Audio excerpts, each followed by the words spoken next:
¿Qué tal? Muy buenas tardes. Están ocurriendo hechos de una irracionalidad alarmante. Por cierto, el propósito de desestabilizar, socavar al gobierno, pero mucho más todavía a la propia democracia, que es lo que no aceptan desde antes del comienzo de este gobierno, los está llevando a terrenos de un absoluto ridículo. Cotidianamente se ve que el propósito de lastimar, de dañar, los afecta también mentalmente, están desquiciados, se comportan con una enajenación, con un nivel de locura sorprendente para personas públicas, etc. Vamos a empezar mostrándoles primero por qué decimos todo esto. Vamos a hablar de el show opositor y lo presentamos así.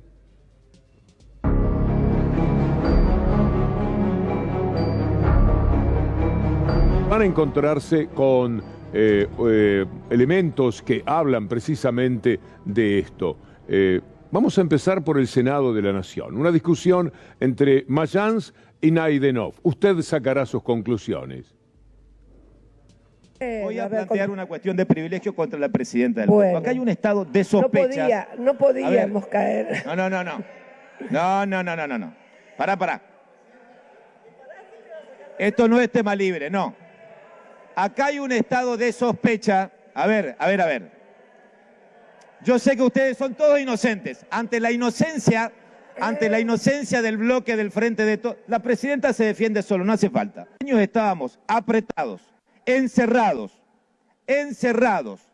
vulnerados. Y senador, este Senado se senador, mantenía en silencio. ¿Usted va a hacer dos mociones de preferencia? No, es la misma. Quiero llegar a la doble vara. No, le digo porque le quedan 20 segundos.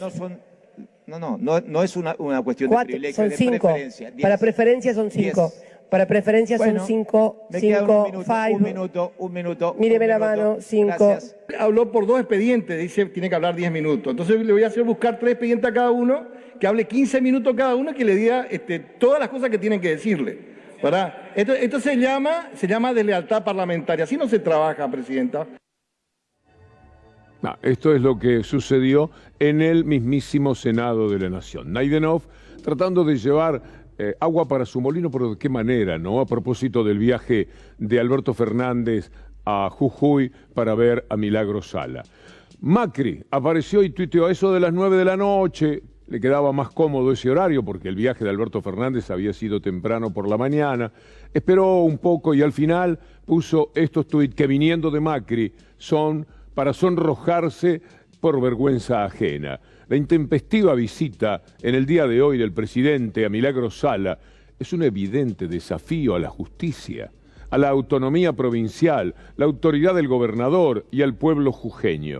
Y otro más, porque no le alcanzó con esas líneas, el gesto va más allá y contiene una peligrosa amenaza a todo el orden democrático. Es importante que sepan que los argentinos estamos juntos y atentos.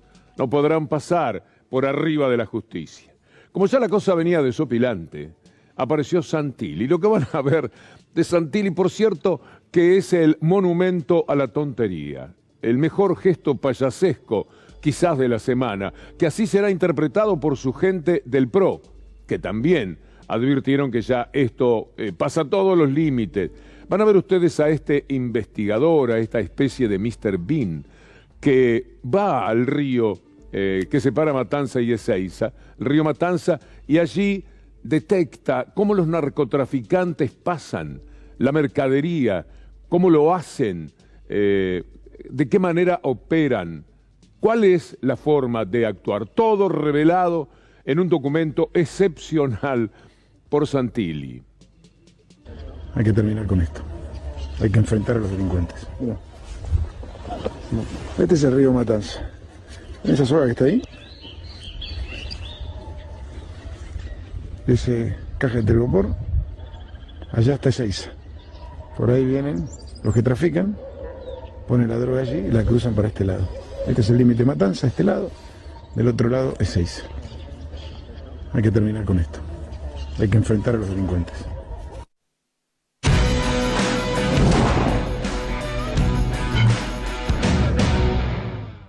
Con un investigador así como Santilli, de verdad que estamos hablando. Usted piense que este señor puede ser gobernador si la derecha ganara la provincia de Buenos Aires. Él es uno de los candidatos. Bueno, estos son los personajes que están tratando de desencajar todo lo que ocurre hoy día en el país. Porque el daño lo hacen porque tienen los medios de comunicación que, por supuesto, los propios no van a mostrar esta payasada, comentada por Joaquín de la Torre, que fue intendente de San Miguel, que es senador provincial por el PRO, con este tuit que evita que nosotros gastemos muchas palabras en Santilli. Solo una persona, solo Santilli quiere decir, con un profundo desconocimiento del conurbano, y es diputado del conurbano y del resto de la provincia, puede creer que los narcos necesitan pasar la droga con una soga y una cajita por un zanjón. Seamos serios. Los problemas de quienes vivimos y queremos a la provincia no se solucionan con estas payasadas.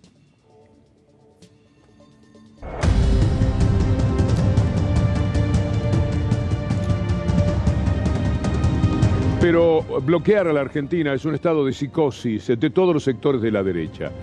Ocurre con los medios de comunicación, a los que vamos a mostrar un poquito más adelante, pero también con el campo. El paro del 13 de julio, con el que ayer iniciamos nuestro programa, es algo que sale de todas las fronteras imaginables del comportamiento político más respetuoso que se pueda tener con la gente. El campo lleno de dinero, el campo, los grandes del campo, los ricos del campo, que no pueden ni contarlo el dinero, lo tienen que pesar, qué sé yo, contratar contadores para que lleven la cuenta, ataca con un paro, con un lockout el próximo 13 de julio. No tienen vergüenza, como decíamos ayer, son muy canallas, realmente se comportan como buitres, pero todo es ideológico y esto lo hace más grave todavía, lo van a decir ellos. A continuación, usted prestando atención a lo que dicen un tal Niclis y un tal Nicolás Pino, verá que en efecto el problema no es si les va mal, si les va regular, les va muy pero muy bien, entonces por ese lado poco pueden decir. El asunto es ideológico. Ahora bien, en un país en el cual está sufriendo lo que usted sabe, muchísima gente, y que es redundante mencionarlo, este comportamiento, por razones políticas, es algo que afecta, es un estado de besanía lo que tienen en estos momentos los líderes del campo, líderes, una palabra que les queda muy grande porque apenas son gente muy acomodada en el sistema de poder, partícipes del poder real que no tienen el mínimo respeto por el sufrimiento y el padecimiento que tiene la Argentina en estos momentos como buena parte del mundo. Vamos a ver a los dos personajes, los vamos a unir para que usted advierta que cada una de estas palabras está respaldada por las propias palabras de ellos. ¿Por qué hacen estos paros? ¿Por qué se mueven en el 20, en el 21, en el 22? ¿Por qué están siempre al acecho? ¿Por qué la pantomima de tomar la avenida Libertador, que es por donde se les ocurrió desfilar? ¿Por qué llevar a cabo contra el gobierno una labor cotidiana que va desgastando, que va haciendo mucho daño? Colaborar con el golpe de mercado, colaborar con los medios que han perdido totalmente la cabeza. ¿Por qué lo hacen? Por una cuestión ideológica. Y está bien eso. La cuestión ideológica no la dirimimos democráticamente, no ocurrió hace 2 años y medio, no va a suceder dentro de 1 año y medio, tienen muy poca paciencia, no la tuvieron desde el primer día. Antes de empezar este gobierno ya estaban desquiciados, por eso se comportan de esta forma ideológica. En la situación de las retenciones que puso Macri, hubo distintas voces, nada más que en ese momento, que el campo salga en contra del gobierno, no puedo dejar de reconocerle que hay una cuestión política,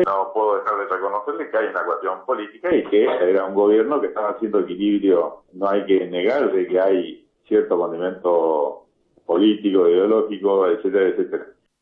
Lo que discutimos no es la acción, que estamos de acuerdo, tiene que haber igualdad de condiciones para toda la cadena.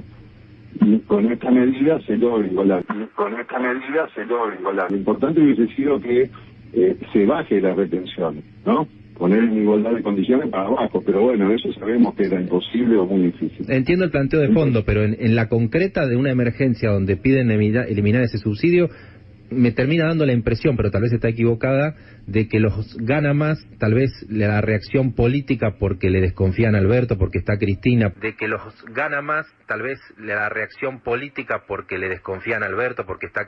por el pasado, porque le gustaría bajar las retenciones, que la medida puntual. ¿Me equivoco? No se equivoca, pero la medida puntual va a generar una cantidad, 400 millones, 400 y piquito de millones de dólares, que lo que dice el gobierno con ese dinero va a utilizar para subsidiar o ayudar en el precio de la harina, no sé qué. Sí, el precio de la harina es pan, habría que decirle a este desgraciado personaje que es capaz de hablar de esta manera. Sí, se toman impuestos, se toman recaudos, todo lo posible para ayudar a igualar esto que tanto le molesta. Lo que quieren es la igualdad. Es verdad que esto iguala y es lo que no pueden soportar. Hay una cosa que hay un dislate continuado, una especie de frenesí por el deseo de alterar la vida del país, porque en esa alteración lo que consiguen es generar desconfianza para el gobierno y soñar con la caída del gobierno, que es lo que los está movilizando permanentemente. Alberto Fernández dice, basta de embromar con el lockout, déjense de embromar, se los pide de esta manera. Vi en un programa de televisión donde me tocó estar, cómo Macron le reclamaba a Biden de dónde sacaba combustibles para Europa, porque Estados Unidos tenía saturada su producción. Y los Emiratos Árabes decían que durante los próximos 5 o 6 meses no iban a poder darle combustibles. En ese mundo estamos. Y la solución que encuentran es proponer un paro. Déjenme de embromar. Busquen una mejor solución. Lo que necesitamos es seguir produciendo. Sí, efectivamente. Pero no alcanza con decírselo. Algunas medidas habrá que tomar. A mí me gusta ese discurso, pero me gusta también el énfasis de los hechos concretos, porque esta gente está haciendo mucho daño. Esta gente, evidentemente, un golpe de mercado es dado porque lo que quieren es otro tipo de golpe, mucho más profundo todavía. Es un golpe a la democracia, es una irrespetuosidad absoluta la que tienen frente a valores que ellos mismos ensaltan y en cuyo nombre permanentemente se llenan la boca hablando de democracia, libertad, esto y lo otro, y sin embargo juegan contra la democracia porque no la aceptan. El fallo que dio el pueblo argentino con 8 puntos de diferencia a favor de este gobierno les resultó inadmisible, no lo esperaban. Mucho menos todavía porque había empresas que hacen encuestas, Jacobe y Asociados, que ahora ha sacado una encuesta que por supuesto publican Clarín, La Nación y otros medios en los cuales hay una caída tremenda de Alberto Fernández, de Cristina Fernández. ¿Cómo creerle? Si en las PASO decían que estaban equilibrados y que iban a ser iguales, pero todos operan juntos, el que encuesta, el que tiene que vender la soja, el que reclama por combustible, el que pone la tinta envenenada en los diarios que se escriben en la mayoría de los casos del poder hegemónico en la República Argentina. Que se dejen de embromar, dice el gobierno. Y tiene razón, mire lo que son las cifras, algunas de las que hay que tener en cuenta para las tremendas ganancias. El campo puede generar ingresos por 41.500 millones hasta fin de año. Las exportaciones del campo constituirán un récord lleno de dinero y pagando, en la mayoría de los casos fuera de la soja, mucho menos de retenciones de lo que pagaban hasta el 2015. Ahí va Burjaile al diario La Nación, no, a La Nación Más, y reconoce que por supuesto el tema no es solo combustible. Hay otras cosas, pero las otras cosas no tienen razón si las cifras están demostrando que están llenos de dinero. Ya el trigo verdaderamente es oro para ellos y cada uno de los productos que el generoso campo argentino da. Mire a Burjaile que fue ministro, es decir, un hombre que arbitraba entre los intereses de las corporaciones y de la gente, que tiene 20.000 hectáreas de campo, viva la cara de él, pero era un lógico ministro de Agricultura. Bueno, sigue trabajando, véalo. Creo que se llega por una situación de hartazgo, que culmina con el gasoil, pero que tiene que ver con otro montón de cuestiones. Si vos te imaginás que sembraste y estás cosechando, en este caso maíz, o estás a punto de sembrar trigo, que hoy el mundo demanda, y no tenés combustible, y cosechaste soja y querés mandar a puerto y no podés mandar, entonces tenés un fastidio muy grande.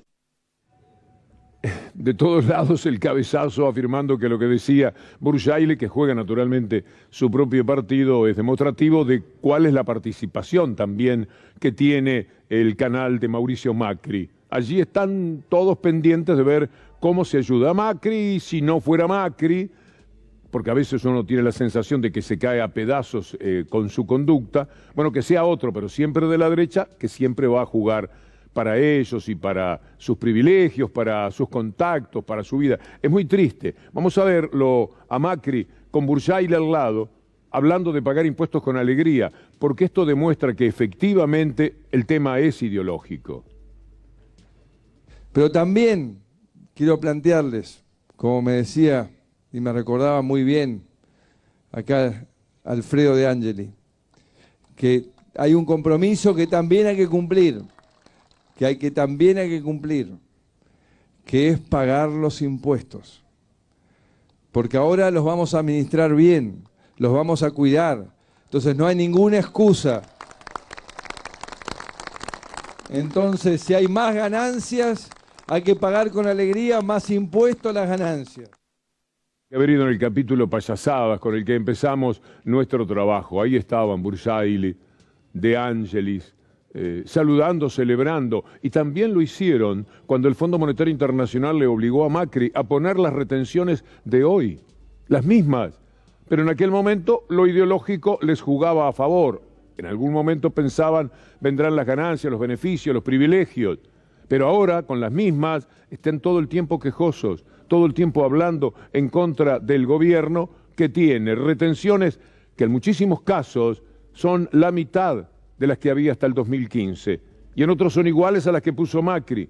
¿De qué se quejan? No, es una cuestión que pasa por lo ideológico. Ahora, tienen derecho a enloquecer al país, a envilecer toda la relación que se da entre los distintos sectores, factores de poder de la República Argentina porque no les gusta un gobierno, porque no ganaron una elección. Trabajen para ganar la elección. Ahora, háganlo con un poco de decencia, porque el comportamiento ciertamente es de indecente. Miren ustedes lo que pasa con los beneficiarios de la guerra. En todos lados, hay que admitir, en muchas partes, aunque hay unos patriotas millonarios de Estados Unidos y algunos en Europa que dicen, por favor, levanten los impuestos de los ricos, porque un día van a venir por nosotros, la ven venir, la película Joker, aquello que se veía en el final de la película, perfectamente puede ocurrir. ¿Por qué no? ¿Hasta cuándo la mansedumbre de miles de millones de personas hambreadas por tipejos como estos? Miren lo que dice Macron.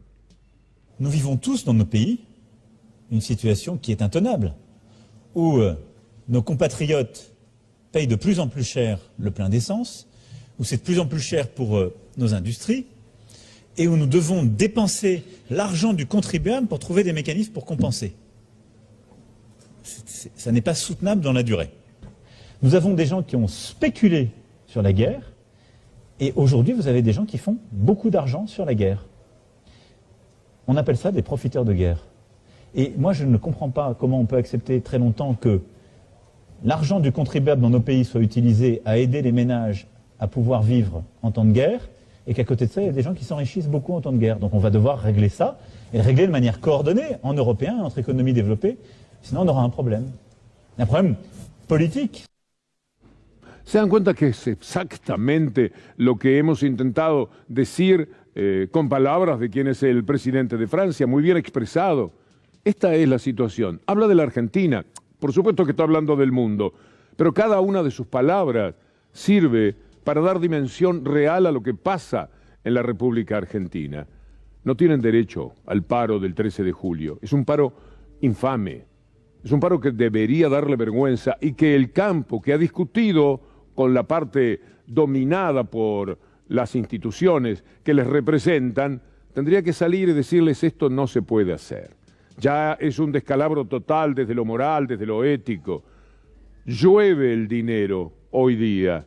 Y nosotros no queremos aportarle absolutamente nada al Estado, nada queremos ofrecer. Ese Estado que cuando llueve demasiado y hay inundaciones es lo primero que recurrimos para que nos ayude, para que contemple lo que está ocurriendo.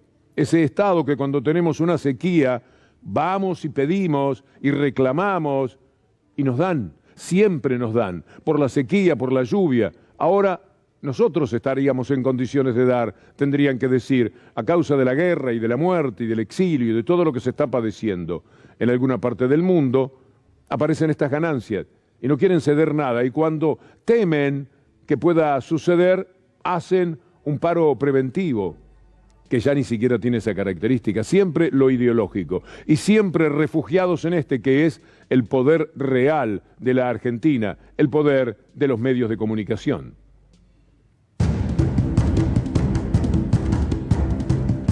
Hablemos del poder real. Lo vamos a hacer a partir de lo que dijo Alberto Fernández sobre el golpe de mercado que han dado en estos días, que han querido llevar adelante.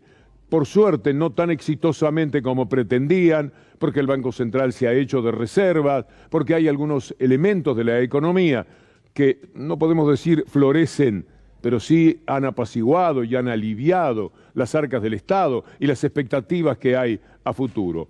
Alberto Fernández dice que fue un golpe de mercado. ¿Quién se lo podría discutir?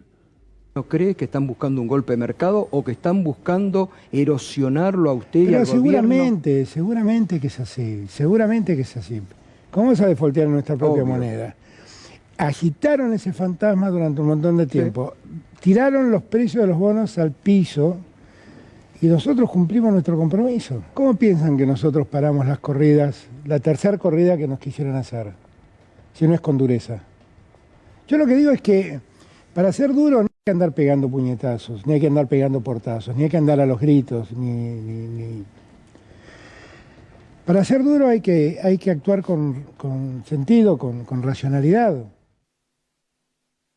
De esta discrepancia, la que tengo con el presidente en esto.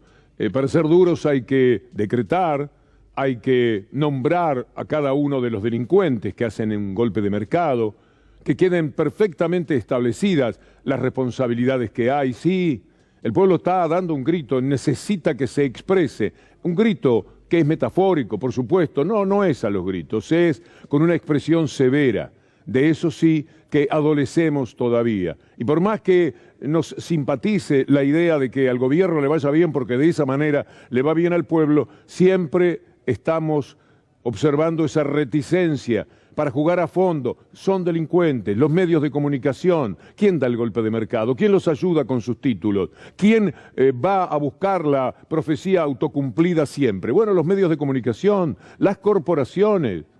Son ellos, claramente, los que dieron ese golpe de mercado que menciona el presidente de la República. Y ante eso sí, hay que enojarse, hay que gritar, hay que conmoverse, porque la política necesita también de ciertos gestos elocuentes para que sepan contra quién están jugando, para que sepan que no hay del otro lado gente que permanentemente les va a decir amén. Me parece que por ese lado, el de tomar medidas es también que podría encontrarse algún camino de salida más aliviador que esto de que todos los días terminemos la jornada con un golpe de mercado, con títulos de los diarios que son un oprobio y siempre derrotados. Estamos cansados de perder. ¿Y cómo podemos ganar? Bueno, podemos ganar a través de la palabra, de la enjundia, la valentía, el coraje y la decisión que puede tener, por ejemplo, el presidente de la República, de lo que muchas veces hace gala, ir a ver a Milagros Sala, haberle salvado la vida a Evo Morales, haber hablado como habló en la Cumbre de las Américas, sí, pero en lo local, con los que desde adentro socavan su gobierno, también hay que tener esa dureza y eso lo vivimos esperando. Y ahí anda cada uno de los operadorcitos que tienen ellos, Melconian, que no sé si no anda con ganas viendo lo que es Larreta o Vidal o Macri, dice, y a lo mejor me pueden nominar a mí para ser presidente. Lo piensa Rosati, lo pienso... Por ahí está, porque está muy activo, de una manera muy llamativa, pidiéndole una reunión a Cristina Fernández de Kirchner. ¿Y para qué? ¿Sabe lo que le dijo a Cristina Fernández de Kirchner? Que quiere un saltito devaluatorio. A Cristina le fue decir eso. Sugeriste, por ejemplo, te pidió una opinión, ¿qué le sugeriste? No, pero es público porque está trascendido. Digo, mirá, van a tener que ir a un ajuste clásico. Van a tener que ir a un ajuste clásico. Que es lo mismo que conversé. El ajuste clásico. ¿Qué se hace en un ajuste clásico? ¿Qué se me ocurrió? Y de ahí lo hemos escrito hasta en nuestro informe. Tiene que salir bien. Y tiene que salir bien. Entonces ahí tenés que subir la tasa de interés. Bueno, la operación de los medios es tan pertinaz, de una persistencia que abruma desde ya. Tampoco es fácil, aunque se sea presidente de la República, ministro, lo que fuere, abrir cada día el diario y encontrar los sopapos que les tira la mafia, por ejemplo, del Grupo Clarín. Y las otras más pequeñas mafias, pero todas componen una mafiosidad insoportable, cada día. Es difícil, pero no es replegándose que van a conseguir buenos resultados. Es como hizo hoy Cerruti con alguien que le preguntó, usted puede preguntar cualquier cosa, se enfrentan al presidente y desde el poder real le dicen, ¿usted cree que termina su mandato? Cosas así son capaces de preguntarle. Y a Cerruti le dijeron que estaban remarcando con el 20%. No consta en este momento por ningún lado que fuera así. La inflación ya se sabe lo que es, pero 20%. Y tiran, podría haber dicho 30, podría haber dicho el 15, el 14, cualquier inexactitud, porque lo importante para los medios es hacer la pregunta o poner el título. Después arreglate como puedas, ya está hecho el título. ¿Qué queda en la mente de la gente? Que hay un periodista que dice que están remarcando precios por el 20%. Cerruti respondió muy bien a eso. En estos últimos días precisamente hemos visto remarcaciones. Bueno, sí, el 20% en los supermercados es una cifra estadística alta, Peralta, así que esperemos que... Bueno, cambio de supermercado porque no, en ese supermercado lo están estafando, Peralta. No hay aumentos del 20%, niego, si quieren que desmiento rotundamente que haya aumentos del 20% en los supermercados en estos días. Después, lo notable es que por lo menos los patrones del colega van a jugar contra todo tipo de control. Porque si fuera cierto que efectivamente hay remarcaciones de ese tipo y viniendo de quienes viene perfectamente podría ocurrir, no es ahora, pero debe haber sucedido antes y puede ocurrir más adelante. Tiene que haber controles, y cuando se habla de controles en un país donde creo que hay 46 controladores, la verdad, pocas ganas de controlar, mire que se le da trabajo a gente, no tenemos más controladores, qué sé yo, 4.000 que recorran verdaderamente el país, con 46 ¿qué se hace? ¿Sabía usted ese dato? Es lastimoso, eso viene de arrastre, bueno, pero todos los días hay oportunidad de cambiarlo. Pero volviendo al tema del control, ellos estarían totalmente en contra del control, como en España sucede, España también hundida en una pobreza galopante, que después le vamos a comentar, pero sobre este tema de los controles, que aquí no quieren, mientras van los periodistas y preguntan cómo dejan remarcar tanto, es enloquecedor, porque te juegan por los dos lados.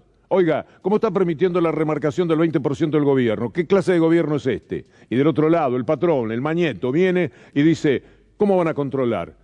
Esto es democracia, libertad de mercado. ¿Qué están haciendo? De los dos lados. Es muy difícil. Yo lo sé, lo entiendo y creo que usted también. Mire lo que pasa con los controles en España, lo que dice Íñigo Errejón. Y hay una herramienta que tenemos a nuestra disposición para hacerlo. Se llama control de precios en los sectores inflacionarios.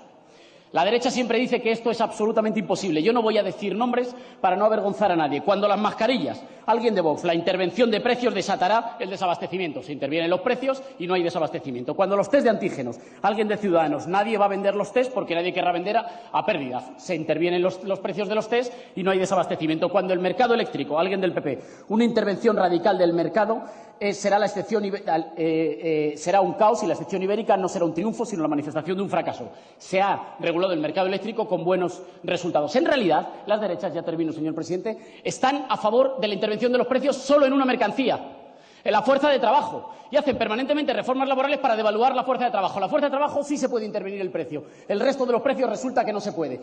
O sea, empobrecer a la gente. Para eso sí está de acuerdo la derecha, siempre. Lo dice muy bien este destacado político español. Mire lo que pasa en España hoy día, a dónde están llegando las cosas. La pandemia, la guerra, la población en riesgo de pobreza o exclusión social en España aumenta casi al 28%. La cifra más alta en 5 años, 28%. Esta es la cifra en la que quedó la Argentina en 2015, según aquello no era verdad, pero tomémoslo porque como esos, ayer se cumplió un aniversario de que entre otras barbaridades, el PRO suspendió el INDEC 6 meses y luego vino y dijo, este es el nuevo INDEC. Por supuesto corrigieron todas las variables y todo lo que a ellos les iba a permitir mentir del pasado y avalar su futuro. No les salió bien porque el futuro fue un desastre, pero querían avalar el pasado. Bueno, pero tomando la pobreza que el INDEC reconoció que había hasta el 2015, el INDEC de Macri, del 27%, mira dónde está llegando España, con otras posibilidades, verdaderamente. Es muy difícil luchar contra este poder. Tomó nota, naturalmente, de lo que es un 28%, casi 28%, de la pobreza en España. Y todo esto matizado, ¿qué matizado? Llevado a cabo, llevado adelante por medios de comunicación de los que el Papa habló. Una vez más, Bernarda Llorente, a nombre de TELAM, que ella dirige, conversó con el Santo Padre. Estuvo mano a mano. La nota sale mañana. Hoy nosotros hemos pedido que nos den un pequeño adelanto sobre un tema en el que insistimos bastante particularmente en este programa, que es el comportamiento de los medios mafiosos de la República Argentina. Mire lo que dice el Papa. Le damos a aprobar, nota de TELAM, que aparece mañana, Bernarda Llorente y Francisco. ¿Cuál cree usted que tiene que ser hoy el papel de estos medios de comunicación? Tiene que ser comunicación, no solo información, ¿no? Tenemos que ser muy conscientes que comunicar es involucrarnos y debe ser muy conscientes de la necesidad de involucrarnos bien. Por ejemplo, la objetividad. Si yo comunico una cosa que pasó, la comunico, pasó esto, pienso esto, ahí me juego yo y me abro a la respuesta del otro. Pero si yo comunico lo que pasó podándolo ya, sin decir que lo estoy podando, soy deshonesto, porque no comunico una verdad. No se puede comunicar objetivamente una verdad porque la estoy comunicando yo, que voy a meter mi salsa. Pero distinguí, pasó esto, pienso que es esto, tenés derecho a hacerlo, aunque el deber también, y comunico esto, ¿no? Hoy día, lamentablemente, el pienso lleva hasta a deformar la realidad. Y eso es muy serio, ¿no? Porque el drama es que si la mentira coincide con lo que alguien piensa, la mentira le cae bien. Por eso pueden mentir como lo hacen. Pero la cuestión de la objetividad que está mencionando el Papa. No mientas, decí lo que pensás. No te gusta Baradel, no te gusta Kicillof. De toda la vida Kicillof es, posiblemente después de Cristina, por razones políticas, porque es demasiado capaz, demasiado inteligente y demasiado honesto. Bueno, nunca se es demasiado, se es honesto o no. Lo han atacado de toda la vida, se lo han llevado por delante. Entonces hoy en la tapa ponen un título, vamos a ver el título de la tapa de la mafia de Mañeto de hoy. Kicillof le perdona a Baradel una multa que le puso Vidal. Entonces lo que dice el Papa, si a vos no te gusta Kicillof y no te gusta Baradel, esto es lo que vos pensás, perfecto, pero esa no es una verdad objetiva. La verdad objetiva te la va a contar ahora Suteba, de esta manera. Porque la multa está relacionada, digamos, a los salarios mínimos, a las horas, digamos, que no se trabajaron. ¿Cuánto podría oscilar, digamos, entre cuánto y cuánto? En este caso vamos a aplicar una multa agravada que va a estar en el orden de los entre 600 y 700 millones de pesos a Suteba.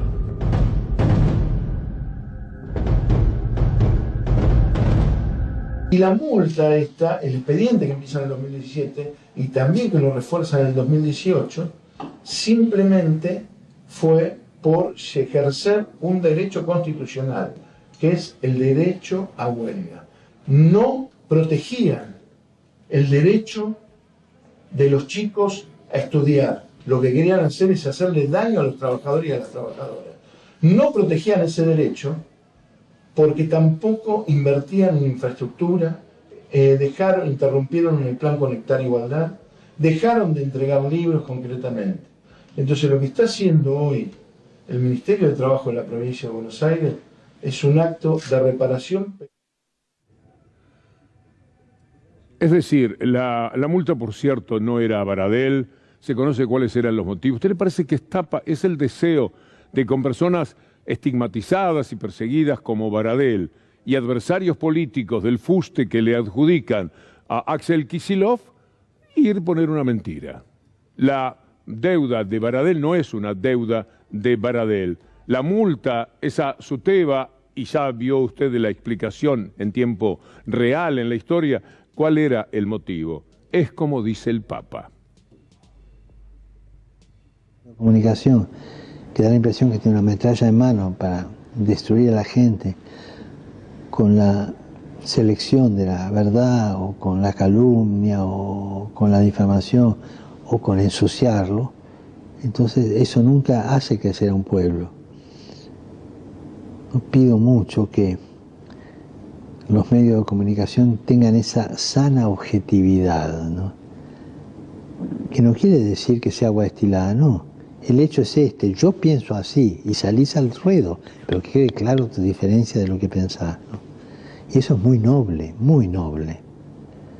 Pero si vos hablás con el programa que te impone tal movimiento político, tal partido y qué sé yo, sin decir que eso es innoble, no es de bien nacido.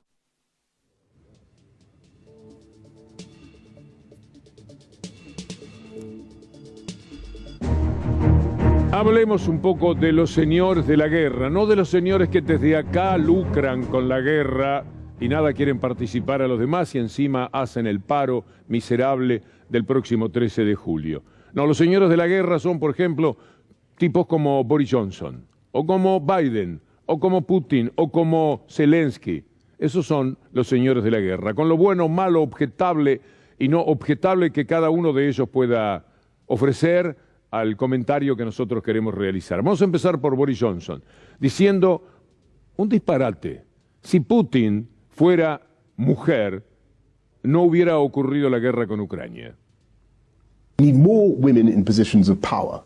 If Putin was a woman, which he obviously isn't, but if he were, I really don't think he would have embarked on a crazy macho war of invasion and violence in the way that he has. If you want a perfect example of toxic masculinity, it's what he's doing in Ukraine. Я сейчас не буду говорить, если бы, что бы было.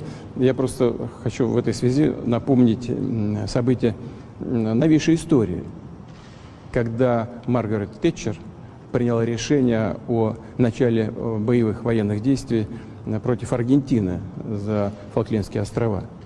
Вот женщина приняла решение о начале военных действий. Где эти Фолклендские острова и где Британия? Значит, и продиктовано это ничем иным, как имперскими амбициями, подтверждением своего имперского статуса. No hay una palabra que no se corresponda con la verdad. Thatcher, una señora débil, Thatcher fue una asesina. Thatcher mató a cientos de argentinos en el Belgrano, fuera de la zona de exclusión. Un verdadero asesinato. Y Boris Johnson le quiere poner como ejemplo. Putin le responde muy bien. Ahí tenemos una señora de la guerra, pero además de una señora de la guerra, una señora asesina de la guerra, que trata de reivindicar Boris Johnson. Bueno, desde aquí permanentemente, saben ustedes, se ha dicho que la Thatcher es una mujer excepcional, una mujer que le hizo tanto pero tanto daño al mundo, porque no solamente se trató de la guerra, fue también una señora del neoliberalismo y junto a Ronald Reagan construyeron buena parte de la desgracia de la humanidad soportada a partir de 1980. Pero recordemos algo brevemente de Thatcher, la señora de la guerra. Outside the exclusion zone and actually sailing away from the Falklands, why did you give the orders to sink it? But it was not sailing away from the Falklands. It was in an area which was a danger to our ships and to our people on them. Outside the exclusion zone. But it was in an area which we had warned. At the end of April, we had given warnings that all ships in those areas, if they represented a danger to our ships, were vulnerable. Many, many anxious days and nights. Mrs. Thatcher, you started your answer by saying it was not sailing away from the Falklands. It was on a bearing of 280 and it was already west of the Falklands. So I'm sorry, but I cannot see how you can say it was not sailing away from the Falklands. When it was sunk. When it was sunk. It was a danger to our ships. No, but you have just said at the beginning of your answer that it was not sailing away from the Falklands. And I'm asking you to correct that statement. But it's within an area outside the exclusion zone, which I think what you are saying is sailing away. I think which way it was facing at the time. Danger to our ships. Mrs. Thatcher, I am saying that it was on a bearing 280, which is a bearing just north of west. It was already west of the Falklands, and therefore nobody with any imagination can put it sailing other than away from the Falklands. I'm sorry, I forgot your name. Mrs. Gould. Mrs. Gould. When the orders were given to sink it and when it was sunk. La mujer que no hubiera llevado a Rusia a la guerra, pero que sí puso en guerra a Inglaterra y además se comportó asesinando. Vean ustedes la conversación con esa periodista británica que le está diciendo la gran verdad. Mató estando el Belgrano afuera de la zona de exclusión. Es decir, estando en la zona donde no podía ser atacado. Y sin embargo, ella dio la orden. Ella directamente dio la orden. El documento, que es extenso, perfectamente podemos rescatar. No es que se le ocurrió a un almirante o a alguien de quienes estaban en la guerra. No, ella directamente decidió que esa era una manera contundente de ponerle fin a la guerra, asesinando gente, con un crimen de guerra. Así que, ¿qué viene Johnson a decir? Si Putin fuera mujer, no hubiera invadido a Ucrania, no estaría en guerra con Ucrania. Volviendo a Johnson, ¿cómo fue la conversación con Alberto Fernández, de la cual los medios aquí gritaban a favor de Boris Johnson, a favor de Inglaterra? Un poco porque son cipayos y otro poco porque se trataba de mostrar una derrota que no sé por dónde encontrarla de Alberto Fernández. Para decirle al Reino Unido lo que creo. Yo quiero ir a invertir y yo lo escuché con atención y le dije, yo encantado de hacer todo eso, pero antes hay que sentarse en una mesa a discutir lo de las Malvinas. Él obviamente me dijo, no, eso es un tema resuelto. Y yo le dije, eso no es un tema resuelto. Es sencillo, es una conversación en la que él siente la obligación moral, aquella de la que se despojó Macri, que por tal de hacer negocios en el primer mes de gobierno ya estaba entregándose en Davos al premier británico diciéndole tenemos que volver a los negocios, tenemos que volver al mundo real, entre comillas, el de Macri, por supuesto, pero no el del sentido soberano y no el verdaderamente representativo del sentir de los argentinos. Usted es presidente y se encuentra con el hombre más fuerte de Inglaterra. ¿Le dice o no le dice? Mire, tenemos que hablar de la soberanía, porque si no, esto no puede caminar bien. No podemos hacer negocios como si estuviéramos en el mejor de los mundos. Vamos a tener seguramente un freno, esto es lo que le está queriendo decir.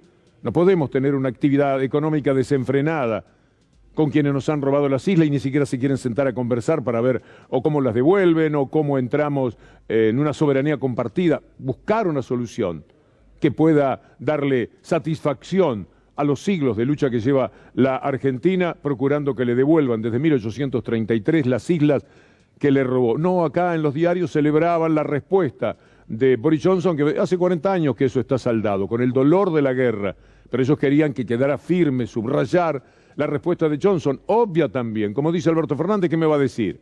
No me va a decir, sí, quédese tranquilo, empezamos mañana a conversar. Es un gesto necesario, elocuente, importante, valioso, plausible del presidente de la República, pero lo quisieron arruinar dándole la derecha a la respuesta de Boris Johnson.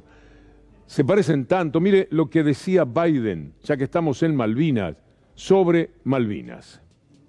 The OAS has voted that they recognize Argentinian sovereignty. Now, don't you lose something in hemispheric relations with the proposition you've just made? There is no question that the United States is going to lose no matter what it does. The question is that we are going to lose, in my mind, we lose a great deal more by not standing on principle and not standing with our oldest and closest ally and not standing with the alliance that is most important to the United States of America. Sencillo. De eso hace 40 años, se notan, ¿no? Y él estaba avalando que Estados Unidos participara como participó de la guerra. Yo no sé cómo nunca lo piensan. Estados Unidos fue un gran colaborador de esos asesinatos, por ejemplo, de Belgrano, porque estaba apoyando al gobierno británico. ¿Qué dice ahora Biden sobre Malvinas? We've reaffirmed that our Article 5 commitment is sacred. And an attack on one is an attack on all, and we will defend every inch of NATO territory. Every inch of NATO territory.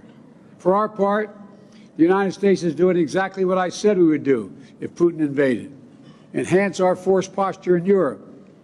We'll station more ships here in Spain. We're stationing more air defense in Italy and Germany. More F-35s in the United Kingdom.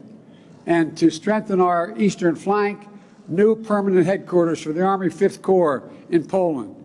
In addition, an additional brigade combat team position in Romania, and additional rotational deployments in the Baltic countries. Things are changing to adapt to the world as we have it today.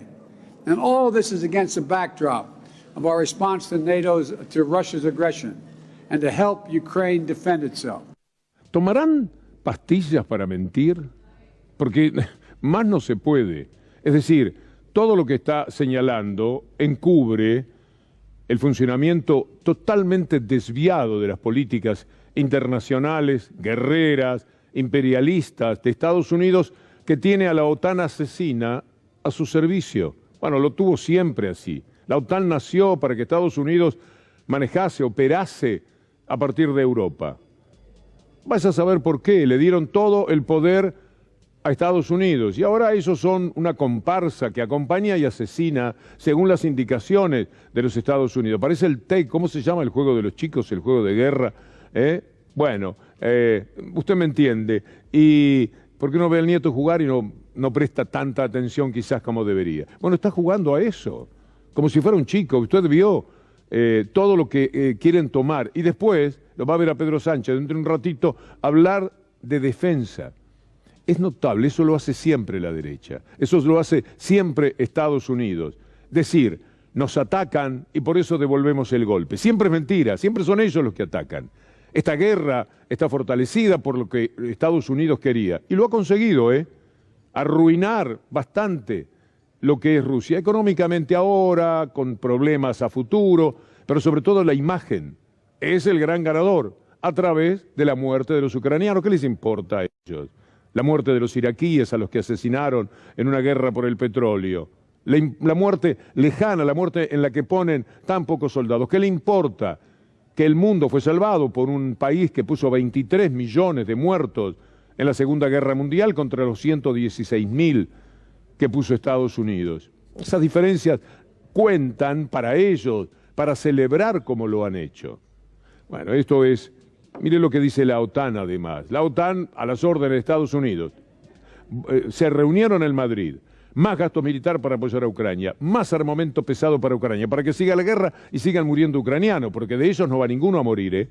Más efectivos militares en el este. Sin definir si de forma permanente o eventual. Y pese a la inflación ocasionada, la decisión es no ceder. Y ahora lo tiene a Pedro Sánchez, que parece imitar a Aznar, con aquel cipallismo que lo tuvo de rodillas a Aznar para ser el mayor acompañante de Bush cuando llevaron la muerte, la desolación, la destrucción a Irak. Ahora Pedro Sánchez, duele, ¿no? Porque uno lo visualizaba de otra manera, dice esto que vamos a escuchar. La cumbre ha estado dominada, lógicamente, por el trágico escenario internacional en el que nos encontramos. La ilegal e injustificable invasión de Ucrania ha demostrado la necesidad de estar unidos y de poner frente a la capacidad de destrucción que tiene la Rusia de Putin de la paz y la seguridad en Europa, la amenaza a la seguridad energética, alimentaria a nivel global y nos ha devuelto, en consecuencia, al peor momento de nuestra historia. Vamos a hacer una pequeña pausa. Tenemos mucho material para compartir con ustedes antes de la llegada de Gustavo Silvestre con Minuto 1.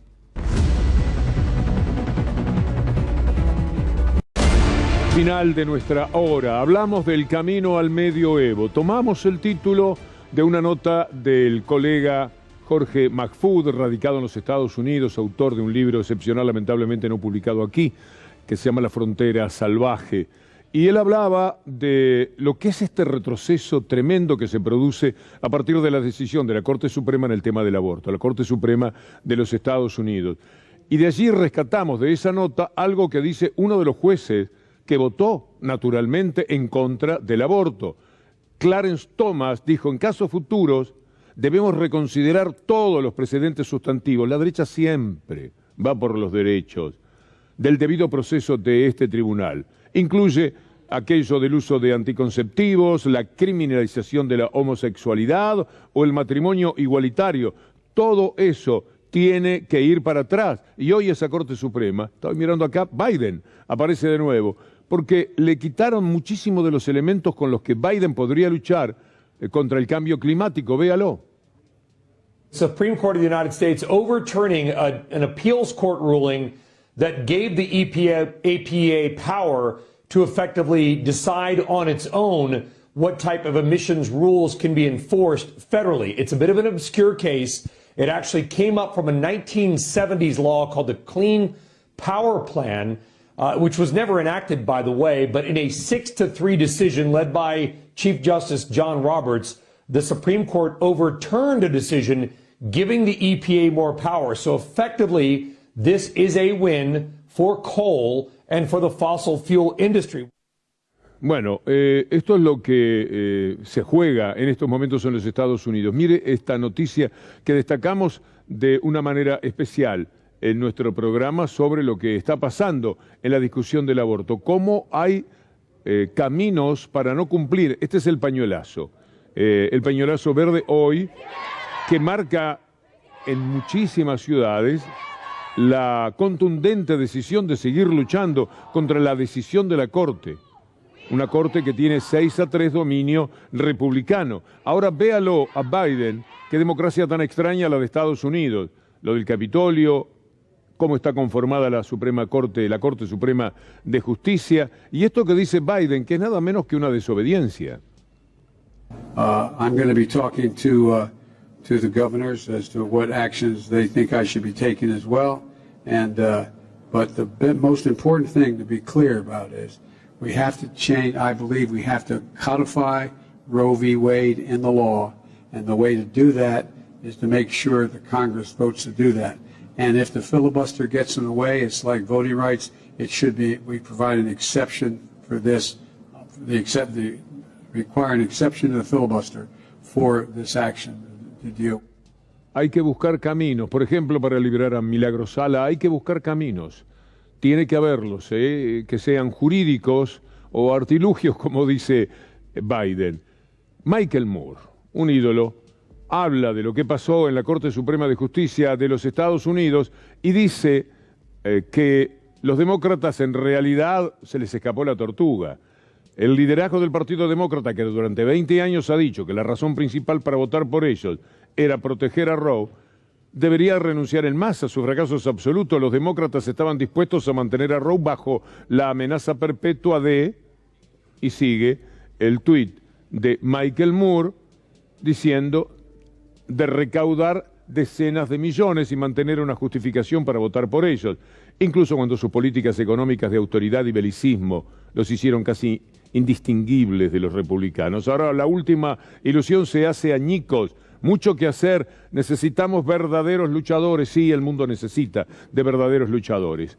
Quiero recordar un episodio del 13 de noviembre de 2015, el ataque a París, un acto terrorista encadenado por la ciudad que determinó que hoy le dieran cadena perpetua al único sobreviviente de los terroristas. El ataque fue al estadio de Francia, donde se jugó la final del Campeonato del Mundo de Fútbol, a un bar importante en las terrazas de París y luego a Bataclan. Ahora llega la condena casi 7 años más tarde. Muchas gracias a Chuzo, nuestro gran director Javier González, Sebastián Prenafeta en el sonido, Guido Salas Mujica en el graf. Gracias a todos. Aquí a Fabián Pedrosi, por supuesto, Ana Genia Sánchez, Federico Ferro y Julián Capazo. Y de paso también a Paula Orman, una amiga, gran productora, muchas veces colaboradora de nuestra cita. Llega Gustavo Silvestre, nuestro buque insignia periodísticamente en la programación de C5N. Quien les habla, todo este equipo, vuelve mañana después de Luli Trujillo. Será hasta entonces, si Dios quiere.